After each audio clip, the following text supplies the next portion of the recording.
My wife slapped me across the face on Christmas and accused me of giving her an STD right in front of my entire family. And the worst part? Every single one of them believed her. That is, until I proved she was the one cheating with her coworker and made sure the truth cost her everything. I never thought I'd be that guy. The guy whose marriage exploded in the middle of a Christmas gathering. But here we are. I need to get this out, because this story goes from Merry Christmas to Who the hell did I marry? In about 5 minutes flat. I'm 37. My wife, Taryn, was 36 at the time. We met in college, dated for 3 years, got married at 25. From the outside, we were the couple everyone pointed to and said, "That's what stable looks like." We bought a house in Chandler, talked about kids someday. Spent every summer in San Diego like clockwork. Nothing flashy, nothing dramatic, just two people building a quiet life together. My family adored her. Her family loved me. For 12 years, I never questioned any of it. She was my person. I was hers. Or at least, that's what I thought. A few months before Christmas, something started to feel off. Nothing obvious, just that low-level tension you feel in your chest when things don't quite add up. Taryn worked pharmaceutical sales, late meetings, conference calls, travel, normal stuff. Except lately, she'd come home and head straight for the shower every single night. Her phone was always face down. And if I asked how her day went, she'd snap like I'd accused her of something. I told myself it was stress, end-of-year quotas, bonuses, corporate pressure. Married people go through phases, right? Sometimes you coexist instead of connect. Then Christmas Eve arrived.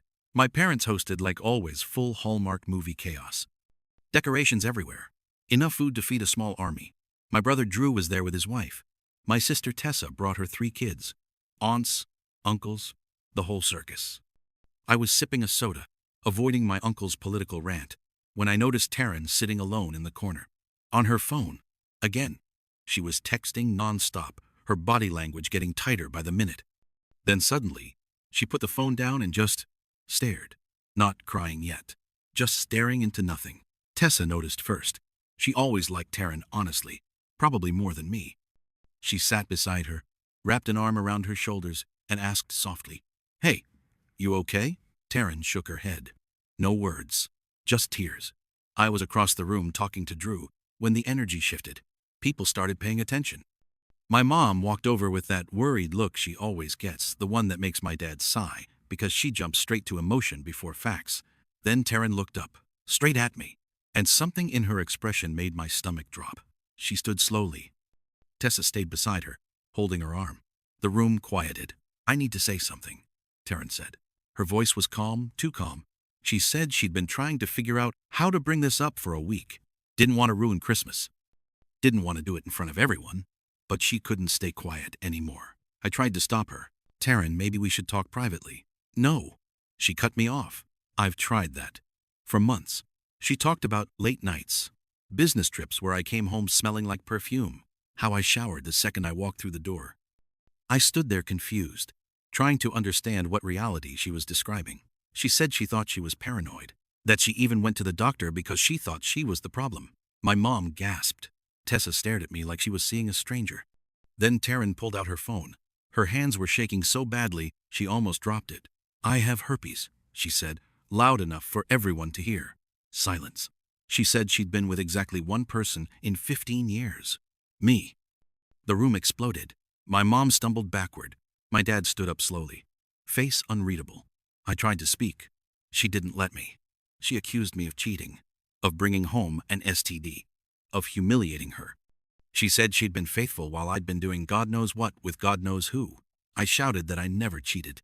She screamed louder. Tessa moved fully to her side. My mom was crying, already convinced. Only my dad stayed quiet, watching, processing. Then Taryn stepped toward me and slapped me, hard. The sound cracked through the room. Immediately, Tessa pulled her away, telling her she couldn't stay anywhere near me. My mom agreed. They left together. The room stayed frozen after the door closed. My dad pulled me aside. "You need to get tested," he said. "Tomorrow. Proof matters." He was right. That night, alone in the house, something felt wrong. The whole thing felt rehearsed. The next morning, I went to urgent care and asked for a full STD panel. No symptoms, just answers. 3 to 5 business days. When I got home, Taryn was already texting me about money. medical bills, access to my account. I told her to wait for the results.